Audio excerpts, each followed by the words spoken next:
আলাইকুম। আজকে খেজুরের দোকান নিয়ে বসলাম। বিরল কিছু খেজুর, একেবারে জাম্বো সাইজের, বিগ সাইজের, রসালো সুক্কারি মুফাত্তল নিয়ে এসেছি। আলহামদুলিল্লাহ, আমরা এ মাসেই এই খেজুরগুলো নিয়ে এসেছি। সৌদি আরবে গিয়েছিলাম, প্রায় 1.5 মাস ঘুরে ঘুরে আমরা একেবারে গাছ পাকা যে খেজুরগুলো আছে, এই যে সুক্কারি মুফাত্তল, এটা গাছে পাকে।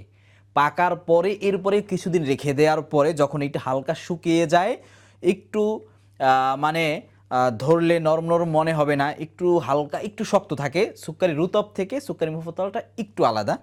তো এইটা যখন আপনি খাবেন হালকা একটু শক্ত, কিন্তু যখন মুখে দিবেন ভিতরে একেবারে নরম, একেবারে গলে যাবে এবং এটা দীর্ঘদিন ভালোও থাকে। আলহামদুলিল্লাহ, দেখেন একেবারে তাজা, সাদা, ফ্রেশ। আলহামদুলিল্লাহ, এইটা যদি আপনি খান, বাংলাদেশে বসে আরবের খেজুরের একটা সুন্দর স্বাদ পাবেন ইনশাল্লাহ। তো এই সুন্দর একটা স্বাদ পাওয়ার জন্য, আরবের ফিল, অ্যারাবিয়ান ফিল নেওয়ার জন্য বারাকা ফুডস থেকে এই খেজুরটি আপনি পারচেস করতে পারেন। কথা দিচ্ছি, নিরাশ হবেন না ইনশাল্লাহ।